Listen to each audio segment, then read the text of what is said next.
ಹಾಗೆ ಏನು ಪಾಪ ಜನರನ್ನೆಲ್ಲ ಬನ್ನಿ ಬನ್ನಿ ಬನ್ನಿ ಅಂತ ಕರೆದ್ಬಿಟ್ಟು ಎಲ್ಲರೂ ಬನ್ನಿ ಬನ್ನಿ ವಿಧಾನಸೌಧದ ಮುಂದೆ ಅಂತ ಕರೆದ್ಬಿಟ್ಟು ಅವ್ರ ಪ್ರಾಣನೇ ತಗೊಂಡು ಇವತ್ತು ಎಲ್ಲರೂ ಆಟಗಾರರಿಗೆ ಸನ್ಮಾನ ಆಗಿರ್ಲಿಲ್ಲ. ನಿಮ್ಮ ಮಕ್ಕಳು ನಿಮ್ಮ ಮೊಮ್ಮಕ್ಕಳು ನಿಮ್ಮ ಸನ್ಮಾನ ಆಗಿತ್ತು. ಮಂತ್ರಿಗಳ ಸನ್ಮಾನ, ಅವ್ರ ಕುಟುಂಬದ ಸನ್ಮಾನ, ಆಟಗಾರರ ಸನ್ಮಾನ ಆಗಿರ್ಲಿಲ್ಲ. ಅದು ನಿಜಕ್ಕೂ ಇಡೀ ರಾಜ್ಯಕ್ಕೆ, ಕ್ರಿಕೆಟ್ಗೆ ಮತ್ತು ರಾಜ್ಯಕ್ಕೆ ಅವಮಾನವನ್ನ ಮಾಡದಂತ ಏನಾರ ಸರ್ಕಾರ ಇದ್ರೆ ಇಂದಿನ ಕಾಂಗ್ರೆಸ್ ಸರ್ಕಾರ ಮತ್ತು ಮುಖ್ಯಮಂತ್ರಿಗಳು, ಉಪಮುಖ್ಯಮಂತ್ರಿಗಳು, ಗೃಹ ಸಚಿವರು, ಇಡೀ ಅವರ ಸಚಿವ ಸಂಪುಟ ತಲೆ ತಗ್ಸೋ ರೀತಿನಲ್ಲಿ ಇಷ್ಟು ಒಬ್ಬ ರಾಜ್ಯದ ಆಡಳಿತ ಮಾಡುವಂತ ನಾಯಕರು ಇಷ್ಟು ಚೀಪ್ ಪಬ್ಲಿಸಿಟಿಗೆ ಮುಂದಾಗ್ತಾರೆ ಅನ್ನೋದಕ್ಕೆ ಇದೇ ಒಂದು ನಿಜಕ್ಕೂ ಹಾಸ್ಯಾಸ್ಪದವಾಗಿರುವಂತ ಒಂದು ಸರ್ಕಾರ ಏನಾಗಿದ್ರೆ ಈ ಕಾಂಗ್ರೆಸ್ ಸರ್ಕಾರ ಅಂತ ಈ ಸಂದರ್ಭದಲ್ಲಿ ಹೇಳ್ತೀವಿ. ಇವತ್ತು ಬಿಕ್ಕುನವರ ವರದಿ ಏನು ಇವರಿಗೆ ಕವರಪ್ಪನ್ನ ಮಾಡ್ಕೊಳ್ಳಿಕ್ಕೆ ಹೊರಟಿದ್ದಾರೆ ಅಂತ ನೇರವಾಗಿ ಆಪಾದನೆ ಮಾಡಕ್ಕೆ ಇಷ್ಟಪಡ್ತೀವಿ. ಇವತ್ತು ಹೈಕೋರ್ಟ್ ಈ ಮ್ಯಾಟರ್ನ ಏರ್ ಮಾಡ್ತಿರ್ಬೇಕಾದ್ರೆ ಹೈಕೋರ್ಟ್ ಅಲ್ಲಿ ರಾಜ್ಯ ಸರ್ಕಾರ ಹೇಳ್ತಾರೆ, ದಯವಿಟ್ಟು ನಾವು ಕೊಡುವಂತ ಯಾವುದೇ ಮಾಹಿತಿಯನ್ನ ನೀವು ಬಹಿರಂಗವಾಗಿ ಪಬ್ಲಿಕ್ ಡೊಮೈನ್ ಅಲ್ಲಿ ಶೇರ್ ಮಾಡಬೇಡಿ ಅಂತ ಕೋರ್ಟಿಗೆ ಹೇಳ್ತಾರೆ. ಇಲ್ಲಿ ವರದಿ ಕೊಡ್ತಾ ಇದ್ದಾಗೇನೆ ಇನ್ನ ಎಕ್ಸೆಪ್ಟ್ ಮಾಡಿಲ್ಲ. ಎಕ್ಸೆಪ್ಟ್ ಮಾಡಿದ್ದಾರೆ ಸರ್, ಕ್ಯಾಬಿನೆಟ್ ನಲ್ಲಿ ಇಟ್ಟಿದ್ದಾರೆ ಸರ್, ಮುಂದಿನ ವಾರ ಚರ್ಚೆ ಮಾಡ್ತಾರೆ ಅಂತ ಹೇಳ್ತಾರೆ. ಮತ್ತೆ ಹೇಗೆ ಪಬ್ಲಿಕ್ ಆಯ್ತು?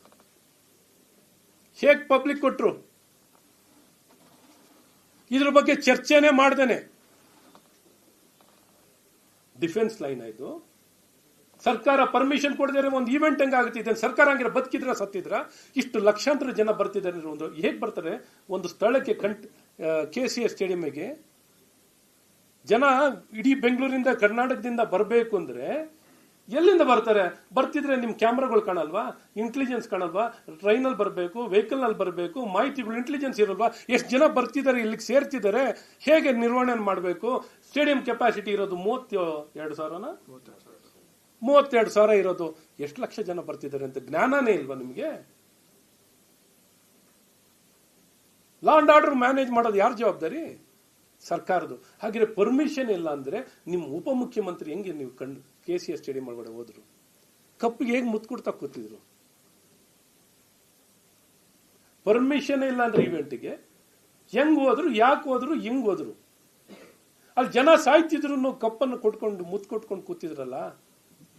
ಆ ಕಡೆ ನೋಡ್ರೆ ಮುಖ್ಯಮಂತ್ರಿಗಳು ಜನ ಸಾಯ್ತಿದ್ದಾರೆ ಅಂತ ಗೊತ್ತಾಗಿದ್ರು ಸಹ ಇವತ್ತು ಜನಾರ್ದನ್ ಹೋಟ್ಲಲ್ಲಿ ಮಸಾಲೆ ದೋಸೆ ತಿಂತಿದ್ರು. ಅವ್ರಿಗೂ ವಿಧಾನಸೌಧದಲ್ಲಿ ಪರ್ಮಿಷನ್ ಕೊಟ್ಟಿಲ್ಲ ಅಂತ ಅವರು ಹೇಳ್ತಿದ್ದಾರೆ ತಾನೆ. ಮತ್ತೆ ಈವೆಂಟ್ ಹೆಂಗ್ ನಡೀತು? ಪರ್ಮಿಷನ್ ಕೊಟ್ಟಿಲ್ಲ ಅಂತ ಹೇಳಿದ್ರು, ಮತ್ತೆ ಹೆಂಗ್ ಈವೆಂಟ್ ನಡೀತು? ಯಾರು ನಡೆಸಿರೋರು? ಅಲ್ಲೂ ಬಂದು KCA ನಡೆಸ್ಬಿಟ್ರ? ಸರ್ಕಾರನು KCA ನಡೆಸ್ತಾ ಇದೆ, ಸರ್ಕಾರನು RCB ಅವ್ರು ನಡೆಸ್ತಿದ್ದಾರೆ, ಸರ್ಕಾರನು DNA ನಡೆಸ್ತಿದೆ ಅಂತ ಇವರೇ ಒಪ್ಕೊಂಡಿದ್ದಾರೆ. ನಾನು ಹೇಳ್ತಾ ಇಲ್ಲ, ಇದು ಸರ್ಕಾರನ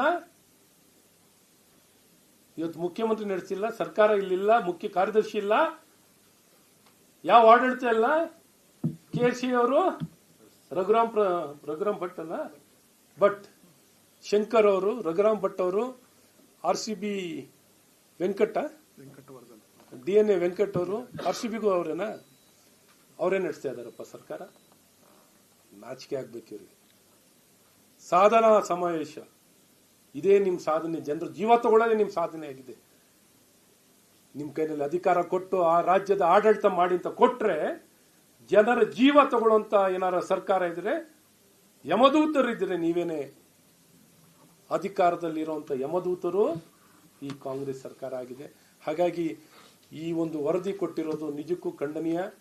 ಬರೀ ಎಲ್ಲ ದೋಷವನ್ನ, ಎಲ್ಲ ಆಪಾದನೆಗಳನ್ನ ಕೇವಲ ಪೊಲೀಸ್ ಅಧಿಕಾರಿಗಳು ಮಾಡಬಾರ್ದು ಅಂತ ಬಹಳ ಸ್ಪಷ್ಟ ನಿಲುವನ್ನು ತಗೊಂಡಿದ್ರು. RCB, KCA ಮತ್ತು DNA ಮೇಲೆ ಈ ಜವಾಬ್ದಾರಿನ, ಮತ್ತೆ ವಿರಾಟ್ ಕೊಹ್ಲಿ ಅವ್ರ ಮೇಲೂ ಜವಾಬ್ದಾರಿಯನ್ನು ವಹಿಸಿ ಕೊಟ್ಟಿರೋದು. ಪಾಪ ಅವ್ರು ಇನ್ನೇನು ಕರ್ನಾಟಕಕ್ಕೆ ಈಗಲೇ ಯಾರು ಮ್ಯಾಚ್ ಬರಲ್ಲ ಅಂತ ನಿರ್ಧಾರ ಮಾಡಿಬಿಟ್ಟಿದ್ದಾರೆ. ಈಗ ಇಂಡಸ್ಟ್ರಿಗಳು ಓಡಾಡೋಕೆ ಆಗ್ತಾ ಇತ್ತು, ಇನ್ನು ಯಾವ ಆಟನೂ ಕ್ರಿಕೆಟ್ ಇಲ್ಲದಂಗೆ ಓಡೋಗ್ತಾರೆ. ಸೊ ಅಂತ ಪರಿಸ್ಥಿತಿಯಲ್ಲಿ ಕರ್ನಾಟಕ ಬೆಂಗಳೂರು ಬರಬೇಕಾದ್ರೆ ಯೋಚನೆ ಮಾಡಬೇಕು ಅನ್ನೋಂಥ ಪರಿಸ್ಥಿತಿ ಇವತ್ತು ಎಲ್ಲರಿಗೂ ಭಯ ಹುಟ್ಟಿಸ್ಬಿಟ್ಟಿದ್ದಾರೆ. ಏನ್ ಭಾಸ್ಕರ್ ಈಗ ಭಯ ಕರ್ನಾಟಕ ಅಂದ್ರೆ ಇಡೀ ದೇಶದಲ್ಲಿ ಸ್ನೇಹಮಯ ರಾಜ್ಯ, progressive state, most progressive state. ಇಡೀ ದೇಶದಲ್ಲಿ ಏನಾರು ಒಂದು ಪ್ರೋಗ್ರೆಸಿವ್ ಸ್ಟೇಟ್ ಅಂತ ಏನಾರು ಇದ್ರೆ ಅದು ನಮ್ಮ ಕರ್ನಾಟಕ ರಾಜ್ಯ. ಇವತ್ತು ನಮ್ಮ ರಾಜ್ಯಕ್ಕೆ ಕಳಂಕ ತರುವಂತ ಕೆಲಸವನ್ನ, ತಲೆ ತಗ್ಗಿಸುವಂತ ಕೆಲಸವನ್ನ ಇವತ್ತು ಸಾಧನಾ ಸಮಾವೇಶವನ್ನು ಮಾಡ್ತಿರುವಂತ ಈ ಕಾಂಗ್ರೆಸ್ ಸರ್ಕಾರ ಮತ್ತು ಮುಖ್ಯಮಂತ್ರಿಗಳು ನೇರವಾಗಿ ಈ ತುಳಿತಕ್ಕೆ ಸಂಪೂರ್ಣ ಜವಾಬ್ದಾರಿ ಮತ್ತು ಕೆಟ್ಟ ಆಡಳಿತ ಮತ್ತು ಎಲ್ಲ ಹಗರಣಕ್ಕೆ ಸ್ಕ್ಯಾಮ್ ಕಿಂಗ್ಸ್ ಅಂತ ಏನಾದ್ರು ಇದ್ರೆ ಈ ಕಾಂಗ್ರೆಸ್ ಸರ್ಕಾರ ಅಂತ ಬಹಳ ಸ್ಪಷ್ಟವಾಗಿ ಹೇಳಿ ಇಷ್ಟು ಈ ವಿಚಾರಗಳನ್ನು ಹೇಳ್ತೀನಿ. ಇನ್ನೇನಿದ್ರು ನಮ್ಮ ಏನಾರ ಪ್ರಶ್ನೆಗಳು? ಪೊಲೀಸರು ಆಗೋದಿಲ್ಲ ಅಂತ ಹೇಳ್ತಿದ್ಯಾ, ಅದಾದ್ಮೇಲೆ ಸರ್ಕಾರನೂ ಕೂಡ ಹಿಂದೆ ಮುಂದೆ ನೋಡ್ತಿತ್ತು. ಈ ನಡುವೆ ಬಿಜೆಪಿ ಅವರು ಟ್ವೀಟ್ ಮಾಡಿದ್ರು, ನಿಮ್ಮ ಐಟಿ ಸೆಲ್ ಅವರು ಒಂದು ಟ್ವೀಟ್ ಮಾಡಿದ್ರು, ಸರ್ಕಾರಕ್ಕೆ ರಕ್ಷಣೆ ಕೊಡೋದಕ್ಕಾಗೋದಿಲ್ವಾ, ಪೊಲೀಸ್ ವ್ಯವಸ್ಥೆ ಹ್ಯಾಂಡಲ್ ಮಾಡೋದಕ್ಕಾಗೋದಿಲ್ವಾ ಅಂತ. ಅದರ ಮಾಹಿತಿ ಇದೆಯಾ? ನೋಡಿ, ಅದ್ರ ನನಗೆ ಮುಖ್ಯವಾಗಿ ಸರ್ಕಾರ ಪರ್ಮಿಷನ್ ಇಲ್ದೇನೆ ಈವೆಂಟ್ ಅವ್ರ ಕಣ್ಣು ಮುಂದೆನೆ ಅವರೇ ಭಾಗಿಗಳಾಗ